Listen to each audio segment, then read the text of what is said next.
Hello everyone. स्वागत है आप लोगों का। उम्मीद है कि आप लोग बहुत अच्छे होंगे, आपकी तैयारी बहुत अच्छी चल रही होगी। हर दिन एमपी करंट अफेयर्स हम आपसे डिस्कस करते हैं और एमपी करंट अफेयर्स के बेहतरीन सेशन में आप सभी का स्वागत है। आप अगर किसी भी तरीके की परेशानी फेस कर रहे हैं तो आप जो वीडियो होती है उस वीडियो के कमेंट सेक्शन में हमको बता सकते हैं कि सर हम ये परेशानी फेस कर रहे हैं। हर समस्या का समाधान यहाँ उपलब्ध है और हर समस्या को सही भी यहाँ किया जाएगा।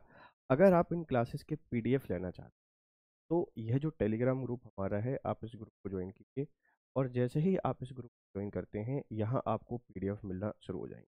तो अगर हमने पीडीएफ चाहिए तो इस ग्रुप को स्कैन कर लीजिए और यहाँ पर पीडीएफ के साथ में जो क्लासेस से रिगार्डिंग अपडेट है, सारी की सारी अपडेट आपको मिल। ठीक है, चलिए तो शुरू करते हैं आज की कहानी को।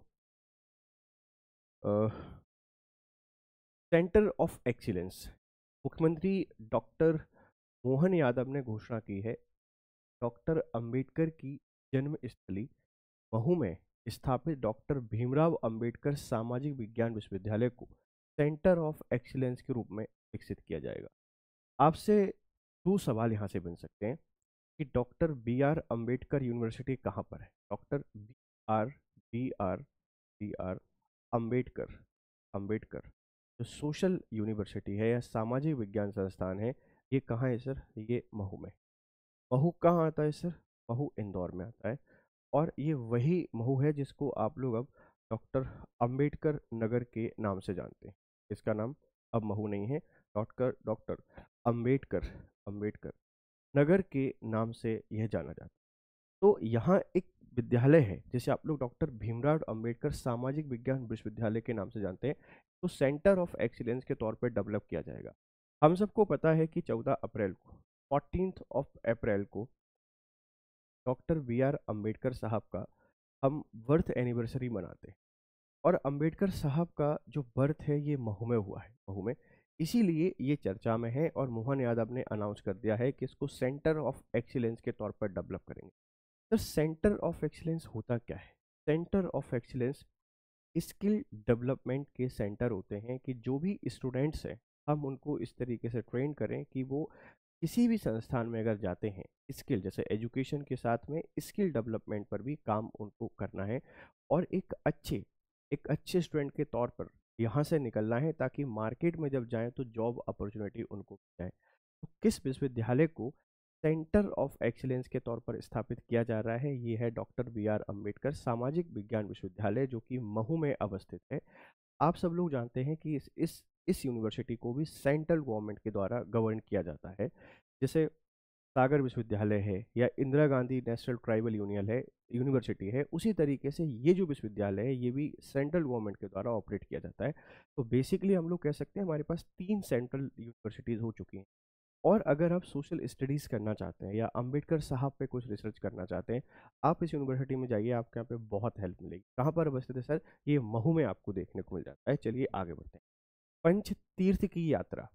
सरकार, आप सबको पता है कि एक स्कीम लॉन्च की है एमपी गवर्नमेंट ने और ये स्कीम 2013 से चल रही है। 2013 से चलने वाली इस स्कीम को बोला जाता है तीर्थ तीर्थ दर्शन योजना।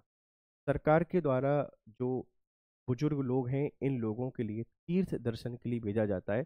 जो भी भारत के इम्पोर्टेंट इम्पोर्टेंट रिलीजियस प्लेसेस हैं, उन इम्पोर्टेंट रिलीजियस प्लेसेस पर निशुल्क यात्रा कराई जाती है ट्रेन और बस के माध्यम से। तो सरकार ने अनाउंसमेंट किया है कि अब पंच तीर्थ की यात्रा कराएगी under the chief minister Tirth Darshan Yojana. The government has included these 5 pilgrims: Baba Saheb birth place Mhow, Deeksha Bhoomi Nagpur, Mahaparinirvan Sthal Delhi, Chaitya Bhoomi Mumbai and his place of residence during his studies in London. तो पहली चीज तो पंच तीर्थ से आशय क्या है ये हमने पता होना चाहिए कि सरकार जिन पंच तीर्थों की यात्रा कराना चाहती है वो डॉक्टर बी आर अम्बेडकर के जीवन से, उनकी लाइफ के जितने भी इम्पोर्टेंट प्लेसेस थे, कहाँ बर्थ हुआ, कहाँ पे उन्होंने आगे की पढ़ाई की, फिर जो जीवन को कहाँ त्यागा और स्टडीज़ कहाँ पे की, ये सारे के सारे प्लेसेस पे घुमाएगी मुख्यमंत्री तीर्थ दर्शन योजना के अंतर्गत। अब 4 प्लेसेस तो भारत में अवस्थित हैं, इनमें तो कोई दिक्कत नहीं है, लेकिन भारत के बाहर जो है वहाँ शायद परेशानी का सामना करना पड़ता है, क्योंकि कितने लोगों को आप लेके जाएंगे। कार तो खैर कुछ भी कर सकती है, बट पंच तीर्थ का मतलब ये आप ऐसे मत समझिएगा कि ज्योतिर्लिंग है या कोई और है। ये पंच तीर्थ का मतलब माना गया है डॉक्टर B.R. अम्बेडकर के जीवन से संबंधित जितने भी स्थल हैं उन सभी स्थलों पे यात्रा कराएंगी मध्य प्रदेश सरकार। और किस स्कीम के अंतर्गत? तीर्थ दर्शन जो योजना है, इस तीर्थ दर्शन योजना के अंतर्गत। और ये 2013 में शुरू हुई थी। इसमें 60 ईयर्स के से ऊपर के जो स्वस्थ लोग रहते हैं, हेल्दी, इन हेल्दी लोगों के लिए सरकार के द्वारा, हेल्दी जो सिटीजन हैं, इन हेल्दी लोगों के लिए सरकार फ्री में तीर्थों के दर्शन कराती है। और अभी अंबेडकर साहब की जयंती पर यह अनाउंसमेंट किया गया है। प्रदेश का 25वां अभ्यारण्य, 25th wild life sanctuary of state, about 250 square kilometer of reserve forest area in Sagar district has been declared as the 25th century of the state। राज्य सरकार ने बोला है कि सागर में मध्य प्रदेश का 25वां रिजर्व स्थापित किया जाएगा, सॉरी अभ्यारण्य स्थापित करें। तो अभी तक मध्य प्रदेश में कितने अभ्यारण्य हैं आप जानते हैं? 24। हालांकि 2023 में 11 अनाउंस कर दिए थे, प्रपोज्ड हैं 11, बट वास्तविक तौर पर जो स्थापित होगा ये 25वां स्थापित होगा। तो वो जो प्रपोज्ड है अगर हम उनको भी काउंट कर लेंगे तो संख्या काफ़ी ज़्यादा हो जाएगी, इस बात को ध्यान रखना। तो अभी जो अभ्यारण्य बनेगा वो कहाँ बनेगा? सागर जिले में। इस अभ्यारण्य को किस नाम से जाना जाएगा? तो डॉक्टर भीमराव अंबेडकर अभ्यारण्य के नाम से जाना जाएगा, doctor B.R. Ambedkar wildlife century के नाम से जाना। कितने एरिया में है? 250 स्क्वायर किलोमीटर। और कौन से नंबर का है आप बता देंगे कि 25वें नंबर का एक वाइल्ड लाइफ सेंचुरी है। अगर हम बात करें मध्य प्रदेश की जो वाइल्ड लाइफ सेंचुरी है, इन वाइल्ड लाइफ सेंचुरी की, तो मध्य प्रदेश में टोटल जो वाइल्ड लाइफ सेंचुरी अभी है कल, वो 24 है। 24, इन 24 के बाद ये 25वां बन रहा है, 25th। 25th कहाँ बन रहा है सर? सागर में। कितना एरिया है? 250 स्क्वायर किलोमीटर। किस नाम से जाना जाएगा? तो इसका जो नाम होगा वह है B R Ambedkar Ambedkar Ambedkar wildlife sanctuary. Wildlife sanctuary ध्यान रखना। और और इसका एरिया 250 स्क्वायर किलोमीटर है कहाँ पर? सागर में। तो ये 2-3 अनाउंसमेंट हैं जो अंबेडकर साहब की जयंती पर सीएम मोहन यादव ने कर दी।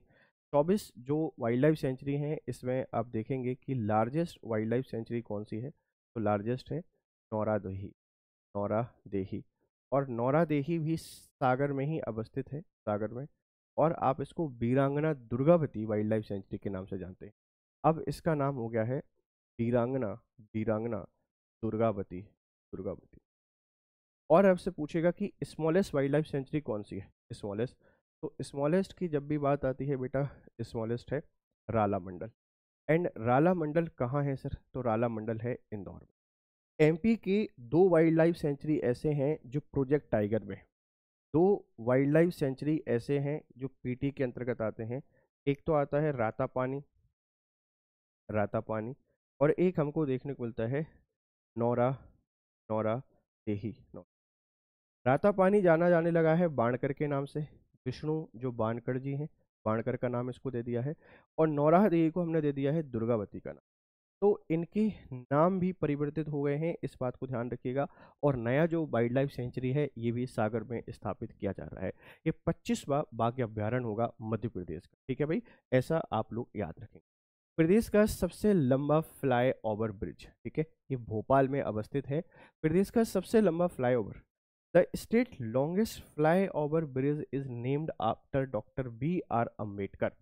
The state longest flyover 2.73 built in Maharana Pratap Nagar, ठीक है, महाराणा प्रताप नगर भोपाल में, called the heart of Bhopal, is named after Baba doctor Saheb Bhimrao Ambedkar. तो भोपाल में जो सबसे लंबा फ्लाई ओवर है महाराणा प्रताप नगर में, 2.73 किलोमीटर का, इसका नाम doctor B.R. Ambedkar fly over कर दिया है। खैर ये तो सवाल नहीं बनेगा, लेकिन अगर आप इंटरव्यू देने जा रहे हैं, जैसे एपी का इंटरव्यू है या आपका दूसरे कोई इंटरव्यू है पीएससी के, हो सकता है कि डॉक्टर बी आर अम्बेडकर के नाम पर कौन कौन से अनाउंसमेंट सरकार ने किए हैं, या भोपाल के बच्चों से सवाल पूछ सकता है कि आप बताइए कि वो कौन सा फ्लाई ओवर है जिसका नाम डॉक्टर बी आर अम्बेडकर के नाम पर कर दिया है। ठीक है, ध्यान रखना। तो महाराणा प्रताप जो नगर है वहाँ का जो फ्लाई ओवर है इसका नाम हमने बदल दिया।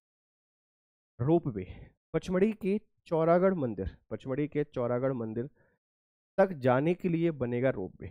आप सबको पता है कि जो चौरागढ़ है, चौरागढ़ चौरागढ़ जो मंदिर है ये पचमढ़ी में है, और यहाँ जाने के लिए 1344 सीढ़ियाँ हैं। अगर मैं फिक्स याद कर पा रहा हूँ संख्या, तो इतनी है, अप्रोक्स इतनी सीढ़ियाँ तो हैं। अब 1344 सीढ़ियाँ चढ़ने में नॉर्मली लोगों को समय तो लग ही जाता है। नॉर्मली आप ऐसा मान के चलिए कि 3 से 4 घंटे, 4 घंटे भी नहीं मानते तो हम ऐसा मान लेते हैं कि 1 से 2 घंटे तो इन सीढ़ियों को चढ़ने में लग जाएंगे। लेकिन इसमें भी अगर ओल्डर पीपल हैं, ठीक है, अगर ओल्डर पीपल हैं तो उनके लिए तो 4 घंटे का समय, या वो यहाँ पे जाते ही नहीं, क्योंकि इतना चढ़ना फिर इतना आना। इसके लिए रोप वे बन रहा है, और रोप वे बन जाएगा तो फिर ये जो सफ़र है ये लगभग 30 से 40 मिनट में पूरा हो जाएगा। ठीक है, 30 से 40 मिनट में ये सफ़र पूरा हो जाएगा। तो रोप वे कहाँ बन रहा है? अभी रिसेंटली पचमढ़ी में। पचमढ़ी को आप लोग जानते हैं कि हिल स्टेशन ऑफ एमपी है, हिल स्टेशन ऑफ एमपी है। और समर कैपिटल भी यही है, समर। जो ग्रीष्मकालीन राजधानी है वो भी हमारा पचमढ़ी है, इस बात को ध्यान। तो हो सकता है ये आपसे कोई यहाँ पे पूछे। तो ये कुछ इंपॉर्टेंट करंट अफेयर्स थे, और मुझे पूरी उम्मीद है कि ये पूरी कहानी आपको समझ में आ रही होगी। आपकी फीडबैक हम लोगों को जरूर दीजिए, और इन क्लासेस को अपने दोस्तों के साथ शेयर जरूर कीजिए। अगर आप शेयर नहीं कर रहे हैं तो शायद आप गलत कर रहे हैं। ये हमारा आरंभ एक फाउंडेशन बैच है। अभी ग्रेट इंडियन फेस्टिवल सेल चल रही है, ये कोड है MPPCS, आप इसको यूज़ कीजिए। 7499 में आरंभ बैच आपको मिल जाएगा। कंप्लीट प्रिपरेशन है MPP, तो join this batch for your success. Thank you very much.